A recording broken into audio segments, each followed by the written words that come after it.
Nuestro diálogo ahora será, amigos, con Álvaro Vargas Llosa, director del Centro de Prosperidad Global Independent Institute de los Estados Unidos, pero sobre todo un escritor que reciente, ¿hace cuántos años fue el libro del Refugiado Latinoamericano? Casi 15 ya. Ah, bueno, 15. Hace 15 años se escribió junto con Plinio Mendoza y Carlos Alberto Montaner el Manual del Perfecto Idiota Latinoamericano, ¿no? Pero viene algo nuevo, como nos adelantaba Plinio Puleyo, que es Últimas Noticias. Últimas Noticias del Nuevo Idiota Latinoamericano. Están por presentarlo ya en pocos días, ¿verdad? Así es, ¿cómo estás, Nelson? Bueno, un placer, contigo. Igualmente. Ahora en Bogotá el 1 de mayo, nos van a hacer trabajar un 1 de mayo, en la feria del libro de Bogotá. Lo edita Planeta y inmediatamente después sale en todos lados, y bueno, espero que llegue aquí muy rápido y vamos a ir presentándolo por país, pero arrancamos por Colombia. Y si pudiéramos resumir, ¿quién es ese nuevo idiota latinoamericano? Creo que hay una inspiración después de 15 años de haber publicado el primero. Nosotros cuando publicamos el primero dijimos, bueno, estos experimentos populistas, estos experimentos autoritarios tienen corta vida. Vamos a dejar, digamos, este libro para que las futuras generaciones, los jóvenes, lo lean un poco con nostalgia de lo que era el pasado, digamos, de la idiotez latinoamericana. Y nunca sospechamos que pocos años después volveríamos a escribir otro, que se llamó El Regreso del Idiota. Y cuando escribimos eso dijimos, bueno, ya, ahora sí, esto sí se acabó para siempre. Esta es un poco digamos, la tumba del idiota. Y ahora nos encontramos con un tercer idiota que está a punto de salir. O sea que es tremendo, porque lo que quiere decir es que la idiotez es un fenómeno resistente, es una especie resistente. Y no podemos acabar con ella nunca, o por lo menos va a tardar más de lo que nosotros creíamos. Podríamos decir, ¿qué idiotas aquellos que no leyeron los dos primeros? Claro, ese es el problema. Uno dice, bueno, debieron leer el primer libro y entonces se hubieran vacunado, pero lamentablemente lo que ocurrió es que lo leyó mucha gente que había sido idiota y había dejado de ser idiota. Y entonces nuestra aspiración en realidad es que lo leyeran los idiotas y se desidiotizaran, si eso es posible. Y bueno, aquí estamos. Ahora, hemos ganado espacios importantes, es decir, muchas cosas han cambiado. Hace 15 años todavía había ilusiones, incluyendo la de Venezuela, que hoy se han evaporado por completo. Había una serie de países latinoamericanos que empezaban a tomar la trayectoria correcta, pero los resultados todavía no eran visibles. Hoy día tenemos ya los resultados, que son fantásticos. Países como Perú, como Chile, como Colombia, el propio México, esos países, empezando por el mío propio, que estaban mucho peor que Venezuela. Ecuador va mejor, por supuesto, porque ahí, aunque hay un populismo importante, hay un nivel de racionalidad económica mayor. En fin, pero ¿a qué voy? A que, digamos, se han ido autodestruyendo los experimentos populistas, incluido lamentablemente el de tu país, pero al mismo tiempo han surgido paradigmas distintos que la gente hoy día puede señalar como modelos alternativos exitosos.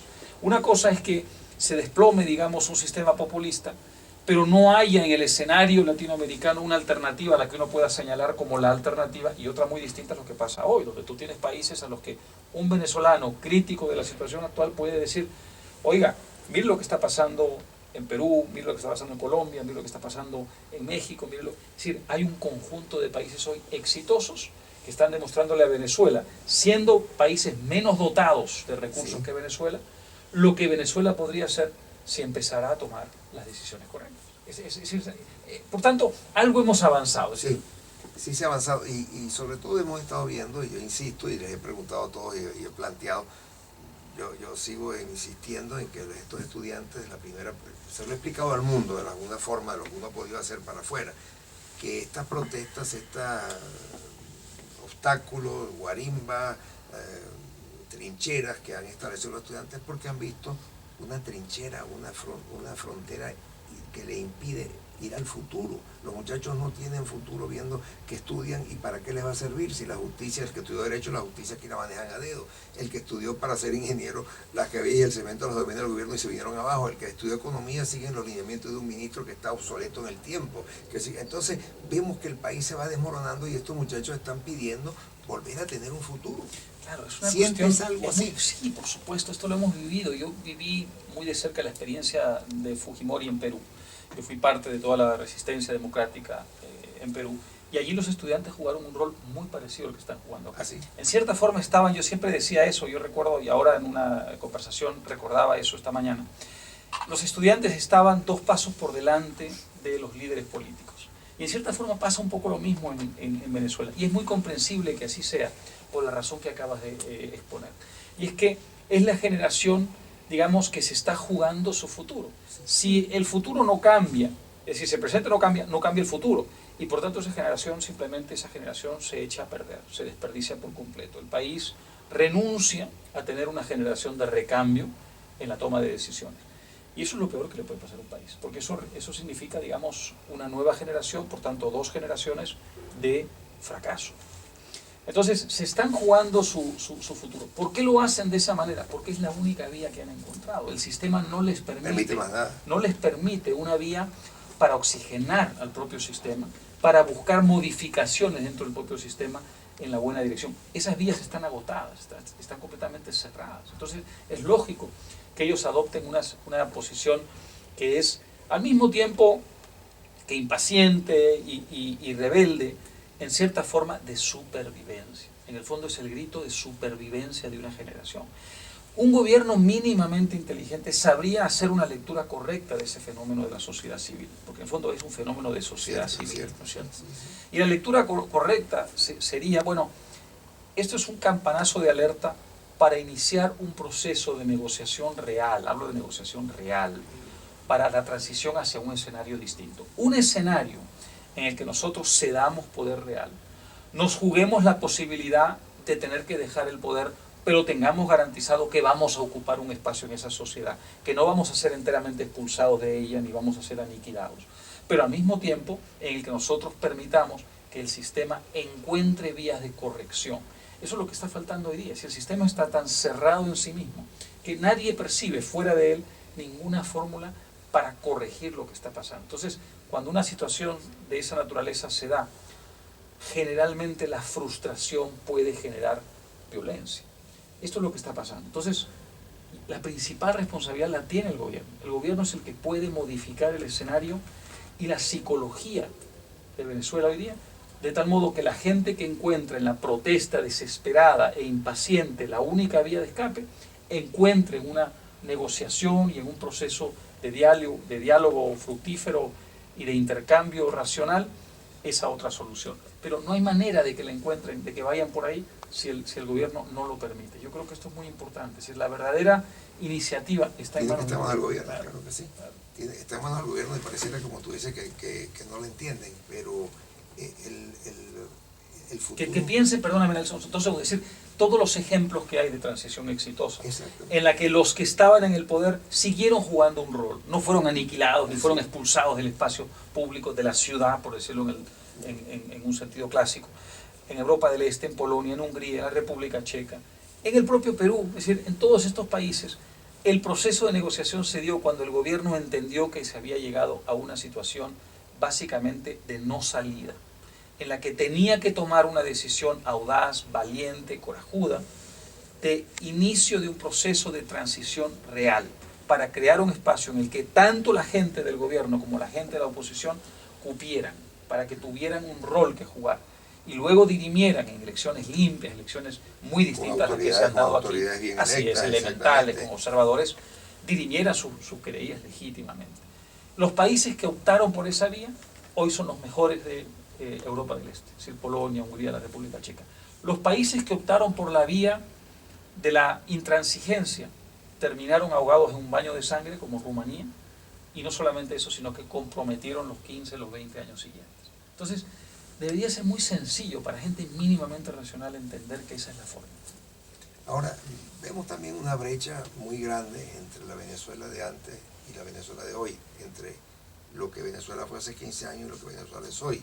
Vemos una brecha de 30 años, nosotros 15 para atrás en todas las cosas, en cualquier evento que tengan no hemos avanzado ninguno, y el mundo 15 adelante, entonces la brecha es de 30 años. ¿Cómo rellenar eso? Así es, yo contaba en mi exposición esta mañana, es terrible, si uno revisa las cifras de crecimiento económico, que es una de las posibles formas de hacer la comparación con otros países. Este año el crecimiento de Venezuela va a ser 0%, Nelson, 0%. van a crecer 5% mi país, va a crecer 4,5% Colombia, va a crecer casi 4% Chile. ¿Por qué Venezuela tiene que crecer 0%? Es decir, ¿por qué tiene que haber un desabastecimiento como el que hay hoy día en este país? Es decir, con todo el dinero que hay, este país tendría que estar súper abastecido. Y con la industria que tuvimos. Así es. ¿Por qué tiene que haber hoy día en este país una incapacidad productiva de tal naturaleza que hay que importarlo absolutamente todo, cuando este es un país que tenía un tejido industrial y un tejido empresarial, ¿no? Una cosa muy legítima es hacer la revisión del pasado, la crítica del famoso punto fijismo, donde hubo cosas efectivamente, yo mismo las he criticado y lo volví a decir esta mañana, cosas que no hay que hacer en un país, un sistema que yo llamo de tipo mercantilista, con intereses privados muy vinculados al Estado, dentro de un sistema de privilegio que no permitía una participación competitiva, un mercado verdaderamente competitivo y libre, y por tanto había mucha dificultad para el ascenso social.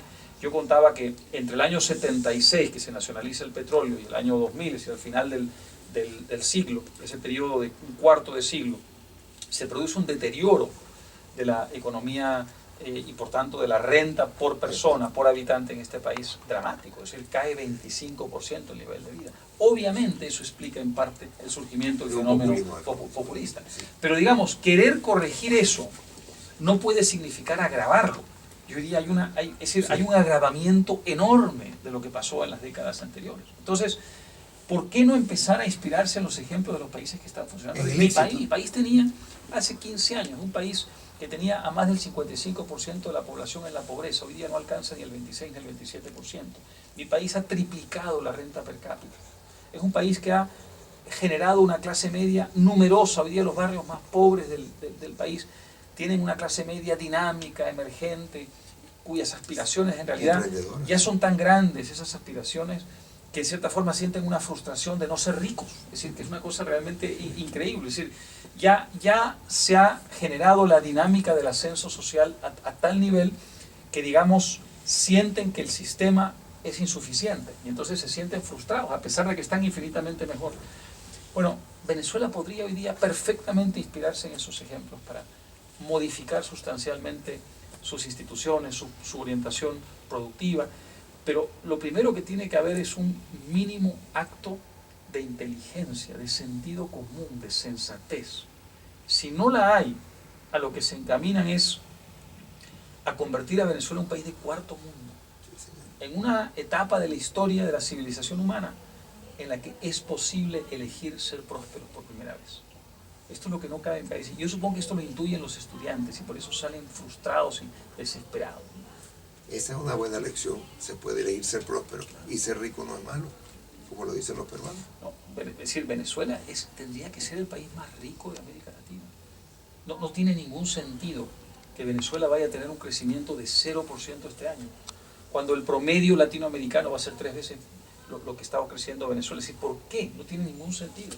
¿Y por qué le vas a negar, digamos, a la gente que hoy día depende para su supervivencia del gobierno la posibilidad de depender de sí mismo, de ser auténticamente independiente? Si eso lo han podido lograr sus vecinos sudamericanos, ¿por qué no Venezuela? Bueno, te agradecemos muchísimo y estaremos esperando entonces últimas noticias del nuevo idiota latinoamericano. Álvaro Vargas Llosa, amigos, un gran saludo, un abrazo y mucho éxito también y agradecido siempre porque está tan pendiente de Venezuela. Muchas gracias a ustedes.